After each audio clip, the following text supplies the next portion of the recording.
This is my attempt at a Bannerlord, Sturgia only, world conquest. A challenge where I can only use the troops, equipment and companions of the Sturgians, adding a rule each time we play.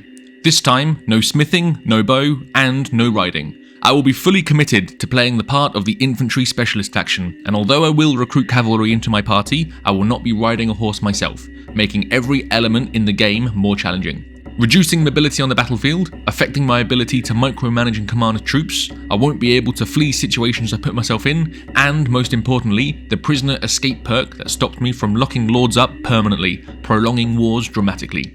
This is the Banner Saga of Ubin of the Vaal. So it begins. We start in the frozen tundra. Normally, I'd travel to the Aserai desert and start fighting the desert bandits using the flee engage tactic to replenish my arrows or javelins and rack up a heap of combat XP and renown, but as I'm without horse, I simply cannot. I joined the tournament at Varsheg and won it. I start looking at villages to raid solo, like Strat Gaming did, but got scared as I've never been able to pull that off, so left them to it. There was a lot of bandit parties roaming around and I didn't even want to get caught by any of them, so I caved in and started recruiting at the end of the second day. With 13 men, we defeat 14 looters, losing one of our own. Fill our party with 22 men, clear a bandit hideout and fight 27 forest bandits before arriving at Vathea village of the Western Empire. I'm feeling better about my fighting capabilities, so start a raid, declaring war on Garius and the Western Empire. Soon, 105 men come into view and stop us, so we flee, settling at Gersiga's castle, where we complete our first raid. At Montos, an army of 566 put an end to our raid and we flee again. We almost made it to the Battanian stronghold of Maranath, but we got caught by a party of 138 men riding ahead of the army. There is no chance my small band of 26 inexperienced soldiers can withstand this, so I chose to escape, sacrificing 15 men. I randomly got spat out further behind him, and trying to get into the town, he engages me a second time, forcing me to sacrifice a further 9. Just me, and a heavy spearman now. Another teleport and a slow march to the gate and he gets me again, this time becoming his prisoner, Autumn 1st, 1084. I escape the following day and sneak back to the land of Sturgia to start this process again. I recruit young Bloodaxe, Rimmen the Lucky and fill my party with 31 troops. Taking part in tournaments is essential for the treasury as well as earning renown needed for climbing the clan tiers, so participate in a few more.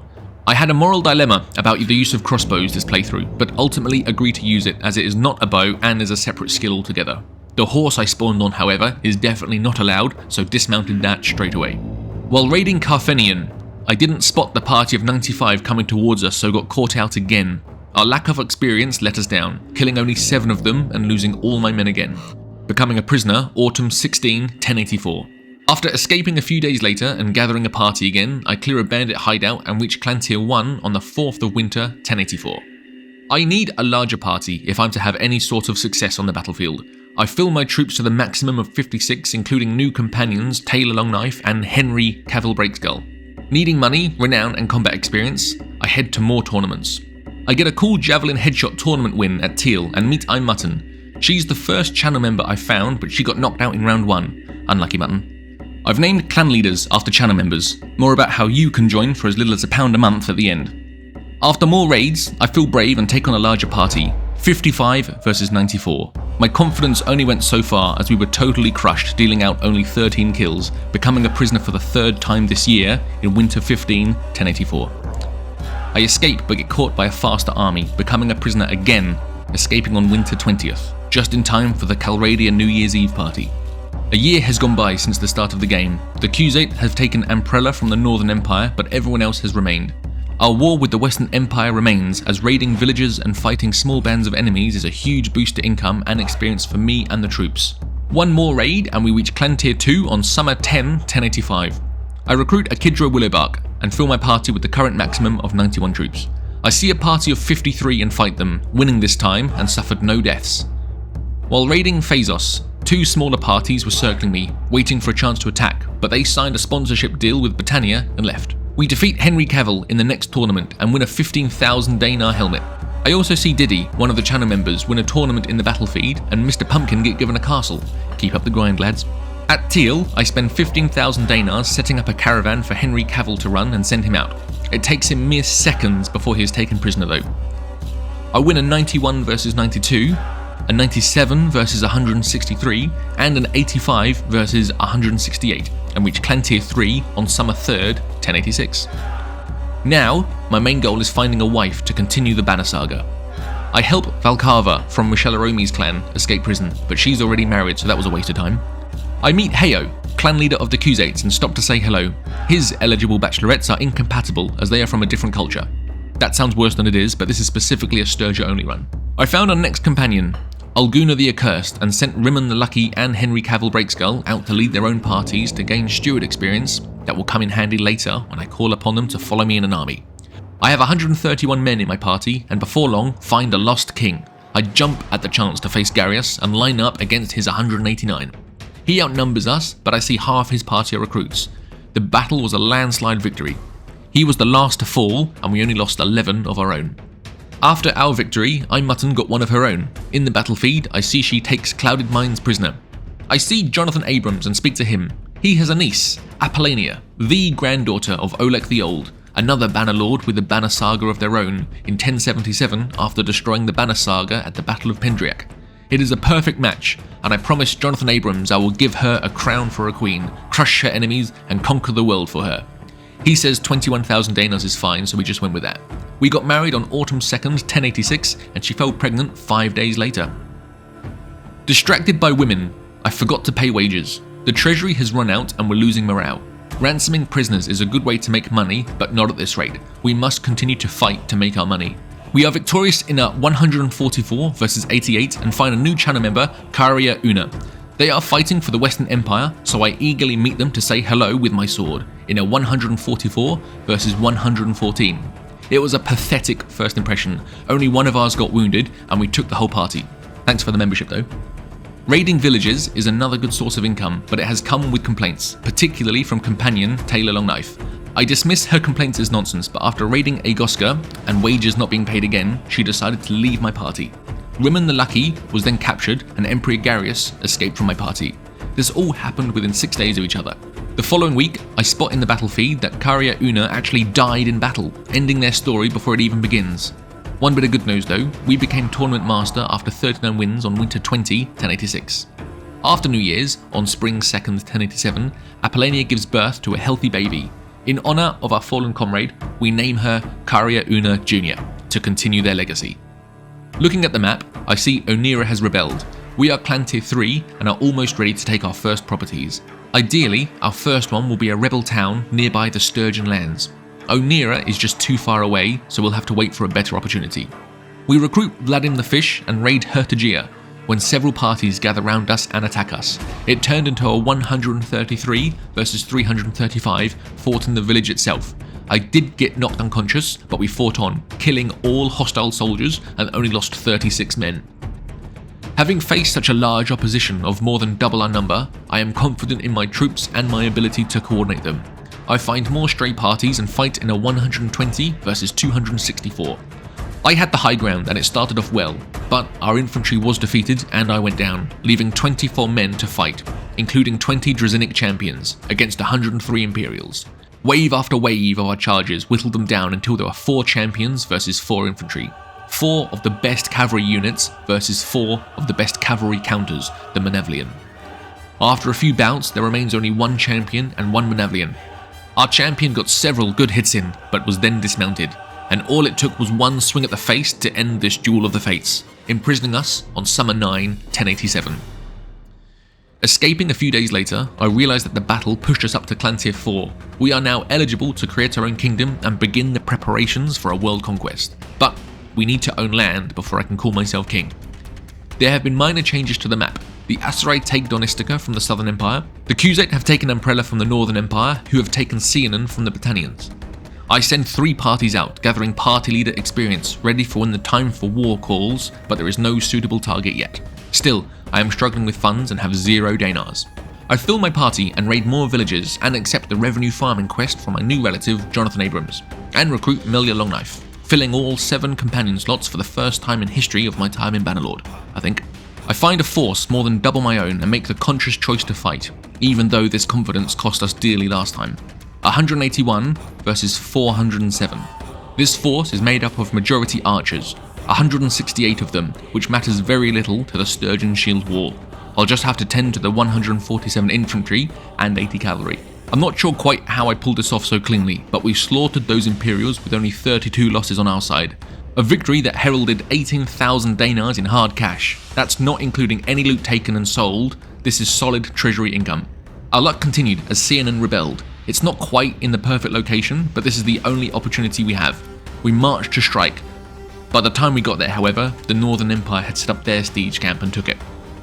Still, with limited income, I raid more villages, and this time I find one with over 500 hearths, giving me 30 grain each time. On the 9th day of summer, 1088, Apollonia gives birth to our second child. I check up on the channel members and see that I Mutton had died of natural causes 2 years ago. She was friends with Michelle Aromi and enemies of Mr. Pumpkin and Max Grumpy. In honour of her death, I named my second child after her. Henry Cavill Breakskull has been in prison for 69 days and is released on the 14th day of summer. We win a tournament, and so does Jonathan Abrams, and finally find the drilled two-handed axe, the only two-handed weapon of the Sturgians, so swap our sword and shield for the axe and a third set of javelins. It is time. We cannot wait any longer. It is safer to fight against the rebel town, but we cannot delay further. On the 4th day of autumn, 1088, I declare war on the Sturgians and start ransacking their parties. I make siege preparations at Cranarog Castle.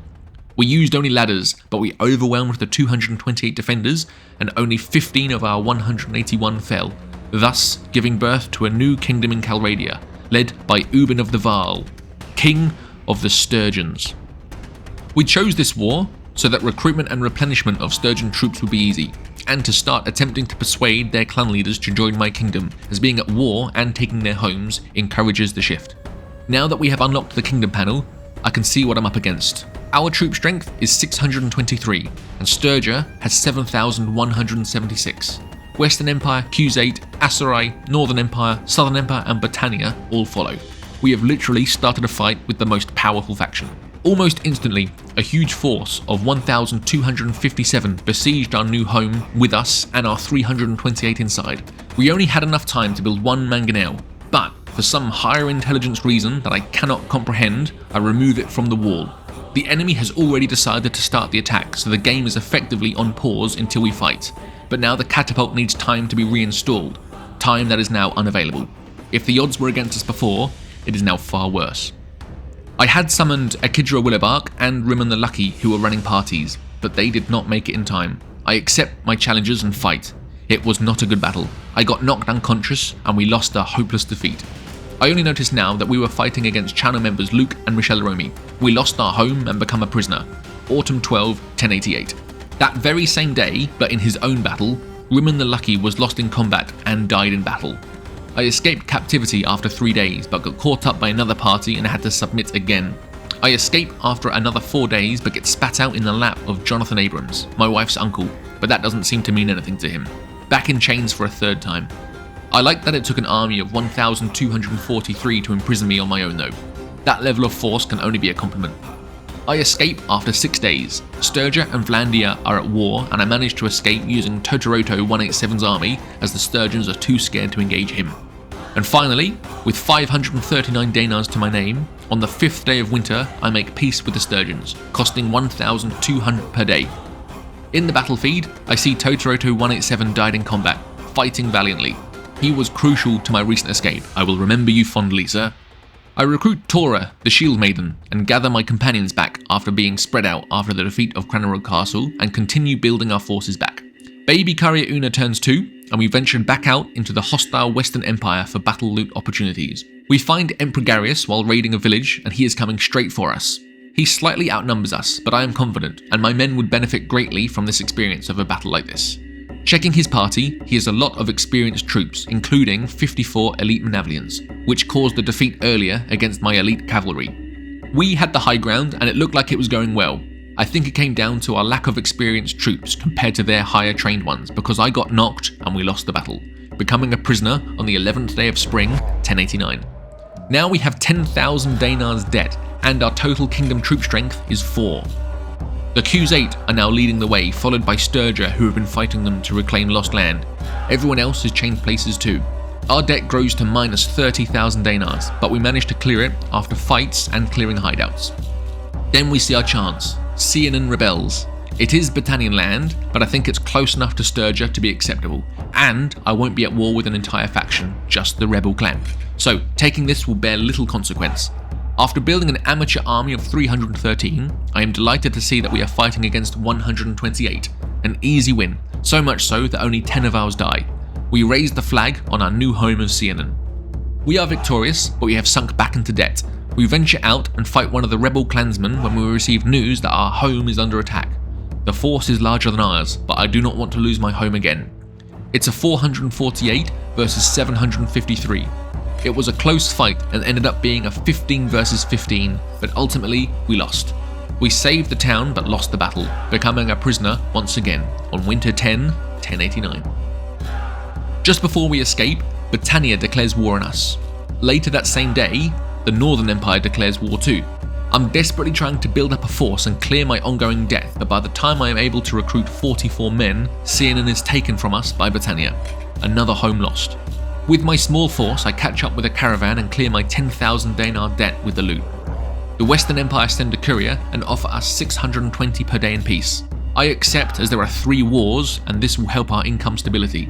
We had been at war together for 474 days, 5.5 years. Britannia also offered to pay for peace too after only 30 days of war. I accept. We celebrate Minimutton's 2nd birthday and a few days later welcome our 3rd child into the lineage. Heyo! In the summer of 1090, we filled our army with 599 men and saw that our only enemy, the Northern Empire, had taken Seanan from Britannia. I see this as another chance to take it back, so set up a siege camp against the 288 defenders. I misjudged our food supply though. Seanan still has catapults that could cause havoc on the battlefield, and I don't have any siege equipment yet. We go down to 6 units of food, less than a day's supply, when Clouded Minds and several other parties build up and engage me with a combined force of 480 to try and stop my attack. Only 25 of our army falls, and after collecting the battle loot, our food reserves have risen to 132 units. That battle was perfectly timed and saved our siege. We took out their catapults and knocked their walls down, and I commanded the charge. 9 of ours fell, and we take our home back. It was not all good news though. Just like his part in The Witcher, Henry Cavill Breakskull is no more. And while still resting inside, a huge army of 1,356 come into view with intent on revenge. Thanks to low loyalty, the militia refused to fight for us, and we still have 1 wall broken from when we took it. I brought down the siege tower myself with one of the 2 catapults I had time to build, and went on throwing rocks at the Imperials underneath, and everything was looking well. I ended up getting knocked though, and my defenders tried a tactic of marching outside the safety of the walls, which very quickly didn't pay off, as we lose control of the wall and lose the fight. It was a 543 versus 1,338. We killed 696, but there were just too many. We lose Seanan and are imprisoned for 4 days. The worst part is Henry Cavill Breakskull died for nothing. The Crusade, who were in the lead, are now in 2nd place, and now Vlaandi leads the way, followed by Sturgia, Aserai, Northern Empire, Southern Empire and the Western Empire, with Britannia again in last place. What's frustrating is within 9 days of losing Seanan, the Northern Empire lose it to rebels. We are still struggling with making enough money to get us out of the debt loop cycle we've been in, and been focusing on tournaments and hideouts whenever we can. But now, on the 9th day of winter, 1090, the Western Empire declares war on us. When we venture down with 272 of our own men, we stop the Emperor Garrus himself with an entourage of 248. 35 of ours died and we took him prisoner. We plundered 3,000 dinars and took a decent loot haul. I see an opportunity to make peace with the Northern Empire for no tribute cost, so end it on the 92nd day of war. I reach Clan Tier 5 during a tournament in spring 1091 and see Luke had a baby. I fill my army with 738 men and beat Michel Romy in a tournament. I spot that the Western Empire are prepared to pay us 600 dinars per day for peace, so accept. Sturgia have taken a hit and lost 3,000 troop strength, so decide this is my moment. On the 19th day of summer, 1091, I declare war on Sturgia. I quickly choose Sabir as my target. It's a 740 versus 453. I don't know why, but I didn't knock the catapults off their wall. Maybe it's because I ran out of money and was getting a morale hit that might cause troops to desert, but it came with a cost. 173 of our men died, but we took the city as well as Michel Romy. She is the first clan leader we have encountered this war, but she is not interested in joining our cause. We move immediately to take Varnovopol in a 612 versus 595, this time taking out their catapults and putting holes in their wall for us. 41 died this siege, and we now have a second property and our first 100,000 dinars in a very long time. This time, Michelaromi is willing to talk about the prospects of joining my kingdom. I convince her and expect to pay a large bribe of thousands, but she requires nothing. This never happens and I consider myself very lucky, but when I check the map, I see she actually came with 4 castles and Teal, giving me 5 properties for free and completing my Eastern Sturgian conquest in one fell free swoop. Britannia is on the back foot. Northern Empire spreading wide across the map, Asterai making a foothold in lands beyond their desert, but it is Vlandia having taken Ortizia, who have taken the lead with 10,000 troop strength. We fill our army with 779 troops and Sturgia wants peace. There are 8 properties to go and I want more clan leaders. We continue the fight. Apollania gives birth in the winter of 1091. I name it Totoroto 187, eternalizing the heroic fallen lord who aided our escape after our defeat with Jonathan Abrams. I take Balgard and kill 103 myself using a mangonel, earning 51 engineering levels, which earned me the Fire Onager perk, but we lose 27 men and Alguna the Accursed. We then take Takor Castle and convince Lek of the Vajiroving to join us, but we only have 222,000 and he wants more. Torvir of the Ubroving asks for 186 and we accept him and his clan to our ranks. The Aserai declares war on us, but I leave them as I don't share a border, so they are not a threat currently. We take Ov Castle and then recruit our next companion, Devon Coalbiter, when I see Teal is under attack at the hands of the Aserai. They want 2,560 a day for peace, which is unacceptable. I choose to deliberately lose Teal so I can siege it myself, bombard their broken walls with fire shot and win an easy battle, take lots of lords prisoner and reduce the peace deal substantially so I can continue with my Sturgian conquest. However, before I can even complete my siege camp, they sally out and meet me in the field. I did not anticipate this, and I am vastly unprepared for a 704 versus 1,433 and fear the worst. Their cavalry were too numerous, and this impossible fight turned into defeat, putting us in chains for the 10th time this game, spring 15th, 1092. 9 days later, we escape and begin the process of building our strength up again. Luckily, I have some garrison troops to quickly get ourselves back on our feet and hurry to save Takor Castle in a 471 versus 573. 177 of ours died simply because they were all low-tier troops. We celebrate Karya Una's 5th birthday and pay Chastamir of the Costa Roving 95,000 to join us. Jonathan Abrams will not betray his liege though. We take Ov Castle again, which we must have lost while in prison. Odok has rebelled from the Aserai, and I didn't see who, but someone from our kingdom took Teal back from them for us. Then I see Aserai willing to pay us for peace. It's only 170 a day, but that's so much better than us paying them 2,500.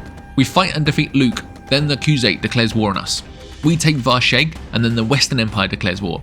Progress with the Sturgian War is going too fast. I need more time to recruit their lords before their faction is destroyed, so declared peace with Ragnvad.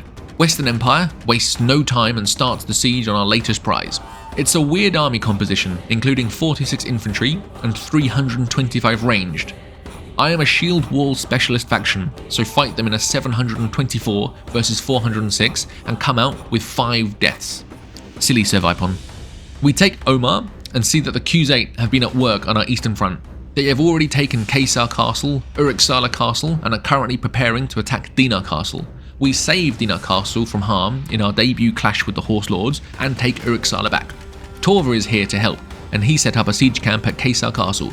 We leave him to it and go ahead to take Baltakand. He is successful, and so are we. It is now spring 1093, and Britannia declares war on us. 3 days later, both the Northern Empire and Vlandia both declare war on us. We are at war with 5 out of the 8 kingdoms. I make peace with the Khuzaits as they are the cheapest currently, and march to the other side of our kingdom. We march past Omar and make it to Varsheg just in time. Doubling back to Omar, I arrive to help the 6 remaining defenders in the city, fending off Clouded Mines, who got no kills and got knocked down. In the summer holidays, we reach our first 1 million dinars. Mini Mutton turned 5 years old, Totoroto 187 turns 2, Clouded Mines was sold for 5,000 dinars, and Playtrade won a tournament. We make peace with the Western Empire, and then take Mazadin Castle, and see Varsheg is under siege. When we get there, Mazadin Castle is under attack from the Northern Empire. I decide now is the time for peace with them, so declare a truce, saving the castle. After saving Varsheg, we recruited Urik, my wife's cousin, of the Kuloving. This is Jonathan Abrams' clan, and I learned that he has died the previous year. He was friends with that British Mo and enemies with Mr. Pumpkin. I accept a lucrative peace deal with Britannia, as they offer to pay 2,100 a day, and Vlandia suggests a white peace the very next day. I accept, as Vlandia are out of the way and irrelevant right now, and miraculously have fallen into a world peace. We meet Platerade and had a quick chat. Failed to convince Luke to join us, but he must have been kicking himself, as I then see him lose in a fight against Platerade and get taken prisoner. Then saw that British Mo sieging Pendriot Castle. I should have made you both Sturgeon. I would have liked to fight with you. Recruited Lek of the Vajeroving finally for 322,000 dinars in time for our next war, the Northern Empire. We are nearby, so strike first Epicrotia in a 743 versus 754, where 41 of ours died, including our very own Davin Coalbiter. We then took Mekalovia Castle and go on to save Mazadon from its siege. Its clouded mines running an army of 554. We had called Uric and Michelaromi to our army to help in this war. We fought in a 986 versus 554 and won. Michelaromi got herself 2 kills and lived. Clouded Mines got 0 kills and got wounded again, being taken prisoner by one of my companions.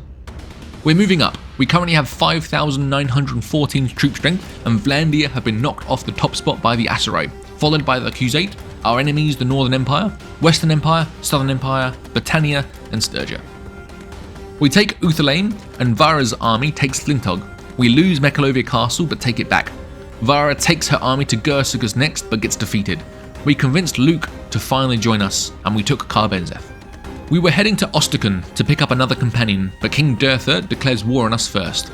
My kingdom wants peace with the Northern Empire, and after considering this, I accept. They will pay us 4,420 per day, and we will be overstretching ourselves and risking unnecessary borders with the Southern Empire and Aserai if we continue too much further. Our goal is to now stop the Vlandians getting too powerful. This war is a 7,351 versus 9,678, and they are growing their strength again. Vlandia starts off by besieging Karbenzeth. Michelaromi had created an army and snaps into action and goes to defend the city. We are on the way too, but unfortunately don't make it in time. They all become prisoner, and we lost Karbenzeth. We instantly set up our siege camp and worked towards releasing our comrades. We took it at the cost of 82 troops, but soon a fresh force of 872 sieged the town with us inside. A few days later, another large force of over 1,000 joins them, making their number significantly higher than ours. They start the attack and I knock one of their siege towers, but cannot stop the second. The battering ram makes it to the gate despite my best efforts, but I think it'll be okay. I fight the hardest I've ever fought before and manage to repel the invaders. We lost only 60, but killed 953 before the rest fled. Still celebrating, we went ahead and took Navyank's castle too, where we sang happy birthday to Karya Una, who turned 8 years old. It is now spring, 1095. We take Aster Castle, save Abcoma Castle in a 1,162 versus 1,403, took Lanarkhen Castle when the Northern Empire declare war, and Vlandia asked for peace. I had gained sufficient ground in the fighting, so agreed to swap wars again, with King Durtha paying us 2,180 per day. We have over 2 million dinars in the treasury, and 8,178 kingdom troop strength. Aserai are in the lead by far with 11,041. We get Gelden of the Isirovin to join our cause, leaving only one clan remaining loyal to Ragnvad and the Sturgeons. Clouded Mines is yet again attacking one of my properties. We fight him for a third time, and again he gets no kills and gets himself wounded. Be careful, fella. You should practice in the arena or something for a bit. Get those skills up. We retaliate and take Diathma, Argonon, and Atrian Castle.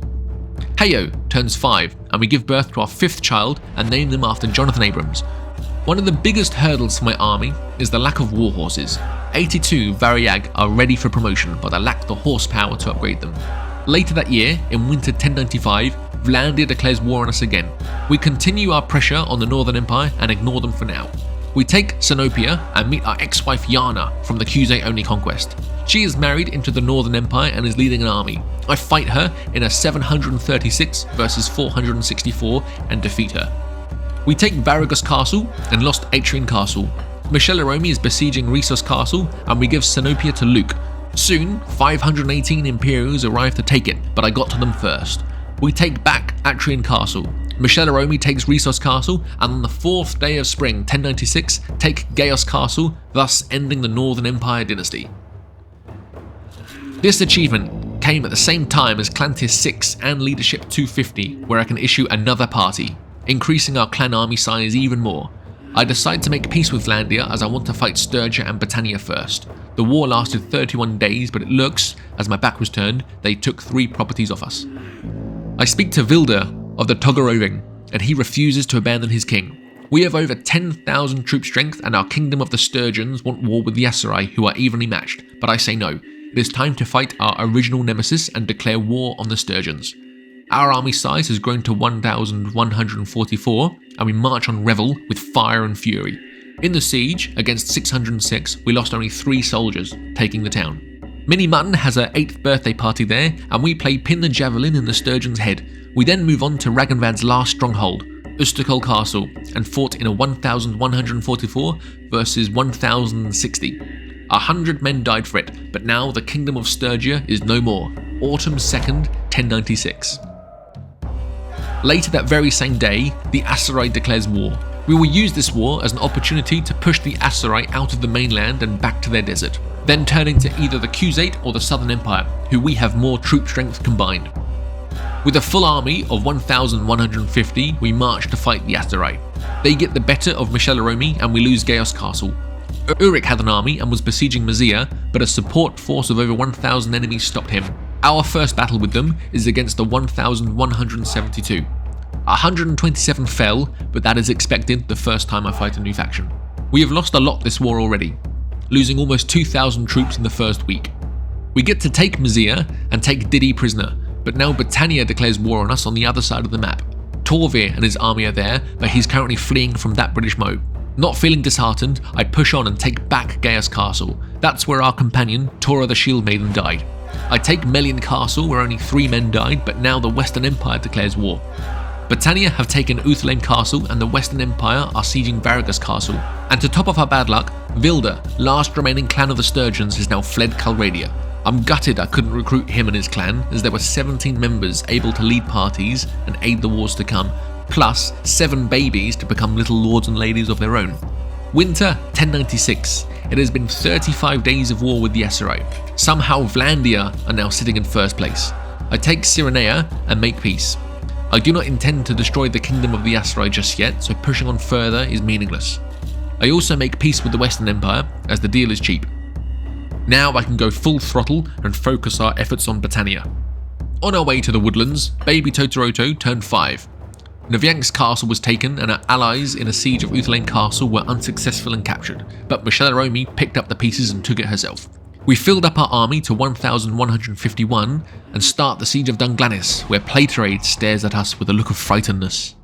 We took it, as well as Cranarug Castle, by the hands of our allies. I find Playtrade raiding a village and give him the honour of facing me in the field. It's a 1,152 versus 127, but I said I'll go easy on him. One of us died, but not thanks to Playtrade, who got no kills. We take him prisoner. We then spot that British Mo trying his best to take one of the castles from the Vlandians, who they are also at war with. We took Pen Cannock, and that's when our kingdom asked me to make peace with Britannia. They are almost defeated, as they have 2 properties left, but peace seems like a good idea. I deny the request. That British Mo must have been released, as I see him leading an army while in the siege camp at Merinath, and while at their final town of Sianan, Britannia make a last effort and ask for peace. They are mere days away from being exiled, so I decline. 7 lords of my kingdom once again suggest the same peace with Britannia, which is an odd tactic when you're about to defeat your opponent, but fair enough, I say no to them too. Michelaromi is working hard this playthrough as she takes High King Caladog prisoner just before we take Sianan, defeating the Britannians on the 21st day of summer, 1097. Now it's just us and 5 others. While in our new property, I see our ex-wife in our Britannia playthrough, Tors, was staying there. She's in Playtrade's clan. Around this time, we also met the Vlandian Mr. Pumpkin, and see has married our ex-wife of the Aserai playthrough, Zanua. Next on our list is the Khuzait, but not before Jonathan Abrams Jr.'s 2nd birthday party. They have 11 properties, and we have 15,000 troops against their 7,000, so should make for a quick war. The exiled clans of Old Britannia have now fled Calradia. This includes that British Mo and Playtrade. Apollonia gave birth to another child, and I noticed that a year ago, Clouded Minds of the Empire had died, so named the 7th in line to the throne after him. Our first assault this war was Amprella, where taking it granted me the merciful trait. We fight Max Grumpy to save Caesar Castle and stop him. He got no kills and we took him prisoner. We take Tepes Castle, Siratos Castle and Makeb, where Karya Una turns 11. We are leading the way with over 15,000 troop strength. Aserai and Vlandia remain in their positions, but Western Empire is now in last place. On the 4th day of spring, 1098, Vlandia declares war on us, making themselves our next target. But first, we must clean up the Crusade. We take Chakend and Hacken Castle, while our allies take Locarno Castle, 4 more to go. We took Ortungard off them, and they tried to take Tepes from us. We overpowered them, losing only 8, and hit leadership 275, expanding our clan army capacity even more. We've not seen them yet, but we have a new channel member today. Their name is Dot, or Whelmed Face. Doesn't look overwhelmed, doesn't look underwhelmed. Anyway, they are our opponent, as they are of Khuzate origin, and they take one of our lords prisoner. We take Uzek Castle and see Monchug Khan. We defeated him earlier. He has built up another army, as he has a go at seizing Ortungard with 472 men. We stop him and take him prisoner again, but lose 53 of our own soldiers in the process. Clouded Minds Jr. turns 2, and now Dot McWhelmed Face gets taken prisoner by the very same person that they took prisoner before. We take Kimley Castle. Vlandia are attacking 2 of our properties on the other side of the map, but I must push on with the Crusade. They have only 1 castle remaining, Epinosa Castle. We take it, and on the 10th day of summer 1098, another kingdom falls by the blade of the Sturgeon. We have dropped to 943 troops, so on the way to the Vlandian battleground, we recruit through the Sturgeon tundra. Thankfully, there was not much damage done by the time we arrived. We had lost Pendrick Castle and Flintog Castle, but our allies had taken Remtoy Castle, and Heo has his 8th birthday. With our men, we march to take back Flintog Castle, but the invasion force consisting of 3 Vlandian armies march out to meet us. I am unable to outrun them, and are forced to fight in a 1,271 versus 1,902, including 19 lords. The first wave goes badly. There's a lot of red in the battlefield, and I am left on my own, so double back where the second wave is coming from. We were whittled down to a few hundred men. I tried a new tactic where everyone stands inside a tight square formation, withstanding all the Vlandians had to send us, but this was futile. I got knocked unconscious and we lost the battle. 1,052 killed, but all of ours had died, fled, or were wounded and taken as prisoner. We were prisoner for 10 days. While in chains, we saw Remtoil Castle be lost and also the destruction of the Crusade, including Max Grumpy and Dot. I had stockpiled troops in Sienen luckily, so was able to recover my party, but I still need men to fill the army. All clan leaders want peace with Vlandia, but this is just the start. Since the war broke out, they have taken 6 of our properties, and we have only taken 2. We eventually take Flintog Castle back, but a companion is struck down. He was a party leader, and I struggled to elect another party leader, and by the time I figured it out, 100 troops had deserted. I keep top tier troops in my companions' parties, as I can train troops faster than them and therefore be quicker at getting a high tier army. When a party leader is lost, the max party size is reduced to 20. I never took these highly skilled warriors, and they slowly deserted until there was 20 left. Luke is in trouble and gets caught. We save him and release him. We have a lot to do. From spring 1099 to 1100, we took, lost and retook the north and finally won it. It's been 188 days of war, and we have beaten Vlandia down to 6,954 troops, putting them in last place. The Aserai are building their forces up and are now in the lead with 17,880 troops, but I cannot distract myself with their growing threat. By the next month, we had taken Drapend Castle and Oxhall, where the vote for its ownership was between myself, Luke, and Michelle Aromi. Me, obviously. Praven had a large force stationed inside, so we went to look for an easier target at Verison Castle. I see a smaller party of 854 on their way to attack Oxhall, so follow them to intercept. A second smaller party of 651 follows. I engage, but I had misunderstood their number, as I now stand faced with a 1,118 versus 1,506 battle in front of me. The fight quickly begins, but it's not clear if anyone's getting an advantage. The battlefield is rapidly giving out casualties to both sides. Eventually, our initial ranks were overwhelmed and a wave of our lower tier troops charged in. As all our fighters in the midst of the melee were lost, I quickly ordered a tight shield wall square where my new troops spawned from, so they wouldn't get picked off on the journey to the centre of combat, and put everyone in it to withstand the Vlandian onslaught. The power bar suggests it's almost over, but tilted in the Vlandians' favour. Then I noticed that the remainder of our foes are ranged, so charged my shielded infantry up, and within a matter of minutes had cut down 1,447 and won the battle. 120 men left standing. My kingdom want peace again, but there is no reason to stop this conquest. 38,000 inflicted casualties, 34 prisoners, and the Vlandians are left with 6,213 against our 16,006. We take Astor Castle without losing any men, and Jonathan Abrams Jr. turns 5. I find a smaller army roaming the plains. Leading one of the parties is our ex-wife Zenua, but unfortunately find out that her husband, Mr. Pumpkin, died this year. I feel sorry for her, so tried to send her to him, but couldn't, so just took her prisoner instead.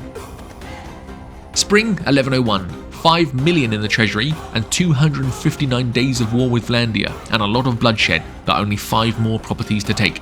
We take Jacqueline and Charas, where our allies attack Usank Castle. They take it, and we take Horngard Castle, but Vlandia took Abcoma from us. I attack Galen first, but once that's taken, I realise my allies must have already retaken Abcoma, as I'm informed that our conquest is at an end. 280 days of war, 3 years of fighting, brought to an end on the 20th day of summer, 1101. To focus my kingdom's effort on the war in Vlandia, I had racked up peace tributes to other kingdoms to 46,320 a day. Money is no longer an issue, war horses are. I have 338 soldiers ready to be upgraded, but I cannot source enough war horses to promote them. We recruited until our army was full with 1,442 troops, and before starting our next war, check the map. Aserai are going to be a tough opponent, and I'd like to deal with them last, so must destroy the other 2 factions first. We are firmly in first place with 25,503 troops, Aserai second with 18,961. Western Empire third with 9,738, and Southern Empire trailing behind with 3,975. The last living channel members remaining are Luke and Michelle Romy of my own kingdom, Didi and Valfroz of Aserai, and Big Bear of the Southern Empire. On Spring 6th, 1102, I declare war on the Western Empire. I have been paying them 10,000 a day in peace deals for so long now that they've taken 1.9 million dinars from us. I take Pen Cannock to flush them out of Old Britannia. By the summer, 17 days into the war, we had taken Remtoil Castle, Thractoray Castle, Ortisia, and Tubulis Castle. The Aserai are keen for war, but I have a large wallet, so immediately apply for peace, costing 59,230 a day. Now to focus on the Western Empire. We take Gorontor Castle, Legetta, and Hertigia Castle, and save Ortisia 3 times before Minimutton turns 14. We take Rote, Siga saves Hertigia Castle, and the Aserai declare war again, so we declare peace again, costing us 63,640 now. Jalmeris, Zionica, where Tiny Totorotu turns 11, Porus, and we have taken the enemy's capitals away from them. Quick look at the map to see the Southern Empire are left with 3 castles, and the Western Empire have 4 remaining and are attacking Porus. The millisecond we reach the gate to repel this attack, the assault is complete and we lose the town. We took it back straight away, costing 70 men and Sir Goragos. Thorius Castle, Onika Castle, Aristochris Castle, where Caria Una turns 16, Ataconia Castle, where the Aserai again declare war, meaning we declare peace, but now at 103,000 dinars a day, and take their final stronghold of Varagos Castle on the first day of summer 1103, thus defeating the realm of the Western Empire. The Aserai are back again. It's now costing me 150,850 a day. My kingdom requests war with the Southern Empire and I accept. It's a 26,290 versus 3,095, and they have but 1 property left, Joggeris Castle. We take it on autumn 9th 1103, defeating the Southern Empire, leaving only Unkid the Viper and his Aserai kingdom. This will be a lengthy campaign, which is why I wanted the distractions of other kingdoms gone while I begin my crusade in a 23,424 versus 23,639. Before declaring war, I win the tournament at Amitatis and then take it from them, and then Sistadane Castle. We lost Cyrenea and decided to try and take on this invasion force and stop it in its tracks. Didi is part of the army and we meet in the field. 1,549 versus 1,156. We have bought 757 infantry, 173 bowmen, and 619 cavalry, and they have bought incompetence. I turned friendly banners off for the remainder of this game. I've always been concerned that it would be unclear who's who, but this is a red versus yellow, Vikings versus Dothraki type war, so I'm hoping it'll be okay. We win the battle, losing 154 soldiers, and ushered Didi in one of our prison cells, hopefully for life. Next I meet Valfroz and Unkid, both attacking Mazir. It's 1,457 versus 989. 51 men died this time, and Unkid got away. We throw Valfroz in a cell next to Didi, and retook Cyrenea. We make progress in the west and had also taken Unkid prisoner. Grand Prince Ragnvad of Old Sturgia just died. After conquering his lands, he became a vassal for the Aserai. We take more land, and at Onira, Heo turns 14. With 15 million Danars, we take Donistica. Torvir repels an attack on Onira, and allies take Erzna Castle. Surprised to see her wearing different colours to last time, I fight and take prisoner my ex-wife Debana, which technically means we're still in contact, which is probably why my wife is mad at me. Aklat and Akasa Castle are next to be taken. I take Odok but decide to leave Odrisia Castle and Samira Castle to be taken later, or for my allies to take if they want to contribute something this war. On the third day of spring, 1105, Karia Una, first daughter of the Sturgeon, comes of age. I give her the same loadout as her father, drilled two-handed axe and 3 stacks of broad-blade javelins. I need to restock troops, and when I return, allies had taken Shival Zuma Castle and they are defending it still. We take Hassan Falk, which is where Karia Una has her first taste of combat. 8 kills, 29 throwing levels, 39 athletics levels, and 52 two-handed levels.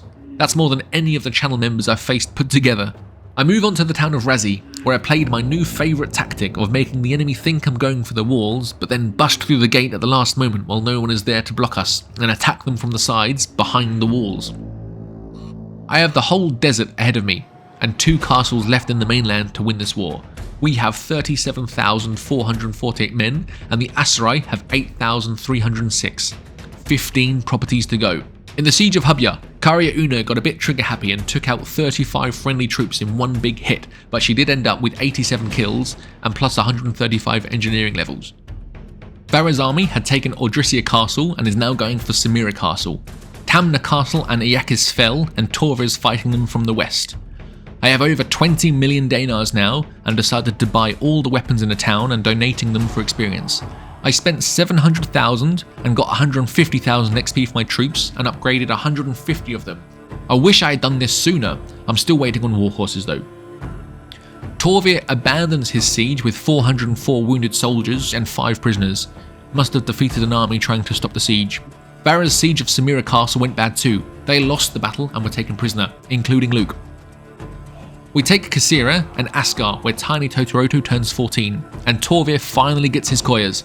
Debana tries to take Askar, but we take her prisoner again. We then take Sinala, leaving only castles left to take. Barahel, Akbar, Madini Castle, and there are only 3 more castles to take, and the war is won. Just need to defeat the final 5,715 with our 43,348. I'm glad to see Michelle Aromi taking part in an army. Not seen her do anything for years. Jumea Castle is taken, 2 to go, and we reached 30 million Danars. Luke won a tournament too. Sahel Castle falls, 1 to go, and Torvir is laying siege to it. We go to help out and lead a trail of pathetic Esserai lords down on their luck in some sort of depressing antline of defeat, and see Torvir marching away from Samira. Battle must have gone bad. Not wanting to miss out on the last battle, before we reach the walls on the 9th day of summer, Mutton ages up to a lady. When we get to the castle, Torvir is back again. We join his army in the grand final assault. Galdan brings his army too, and we march with 3,119 men against 302. The final stand of Aserai. 60 men died, and a lord. I don't know who that is though. I hope he wasn't one of mine. He almost made it to the end. And there you have it. 18th of summer, 1106, and the game is won. 235 days of war with the Aserai, and we still need 359 war horses for upgrades. The last living channel members are Michelle Aromi, Luke, Diddy, and Valfroz. The game lasted 22 years, 1 season and 5 days. We won 95 tournaments, and our companion Vladim the Fish got the most kills, 833. Ubin the Val brought peace, prosperity, and taxes to Caldaria. I thought the biggest issue this run would be not having the riding perk to reduce prisoner escape chance a further 50% alongside the scouting perk to 0. I thought that would be more problematic this run. It's an overpowered perk combo, and you only need to fight each lord once, preventing them to recruit and fight you again until you destroy their kingdom, but it's honestly been okay. The same with not being on a horse. I thought commanding battles would be hard. I can't maneuver as fast, but I can still get my troops the angles I want them to get. I've been caught out a few times by being stuck in the thick of battle and not being able to fall back, but honestly, it's not been too different. I hope you liked this video. This is the 5th chapter in my World Conquest series. Thank you again to the channel members. Join the Discord to stay connected between videos, and if you want to be featured in an upcoming video, Become a member from as little as £1 a month. See you in the next one. I will be fully committed to playing the part of the infantry specialist faction, and although I will recruit... Oh my goodness, already. We start in the frozen tundra. Normally, I'd travel... I don't like the way I'm talking. I meet Heyo, clan leader of the Crusades, and stop to say hello. His eligible bachelorettes... That sounds worse than it is, but this is a specific... Another Bannerlord with the Banner Saga of their own in 1077 after destroying the Banner and find a new channel member, Karya... Oh no. And find the new channel member, Karya Una. Karya.